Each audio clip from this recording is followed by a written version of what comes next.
உங்கள் முந்தின காலம் உங்களுக்கு வேதனையை கொடுத்திருக்கலாம். உங்கள் பிந்தின காலம் நிச்சயமாய் முந்தின காலத்தின் வேதனையை மறப்பதற்கு ஏதுவாய் இருக்கும் என்பதிலே சந்தேகம் இல்லை. ஆமே.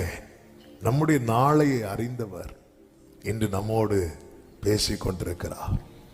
நம்முடைய கடந்த காலம், நம்முடைய வாழ்க்கையின் முந்தின காலம், அல்லது நம் இப்பொழுது பயணிக்கிற பாதை, அது நம்ம கிட்ட ஒரு செய்தியை சொல்லும். கூடுமான வரையிலும் அது நம்ம கிட்ட சொல்லுகிற செய்தி அவிசுவாசமாக தான் இருக்கும். உனக்கு இப்படி நடந்துட்டே, அவ்வளோதான், எல்லாம் போச்சு, உனக்கு இப்படி நடந்துட்டு இருக்கு பாரு. ஆனால் நம்முடைய எதிர்காலம் இருக்கிறது அல்லவா, நம்முடைய நாளை அது நமக்குள்ளே நம்பிக்கையை பேசிக் கொண்டிருக்கும். ஒரு தேவ பிள்ளைக்கு இந்த வேதம் கொடுக்கிற மிகப்பெரிய தைரியம் என்ன தெரியுமா?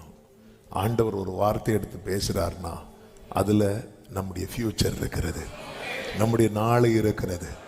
என்னுடைய கடந்த காலத்தை அறிந்தவர், என்னுடைய நிகழ்காலத்தை அறிந்தவர், என் எதிர்காலத்தை பேசுகிறார்.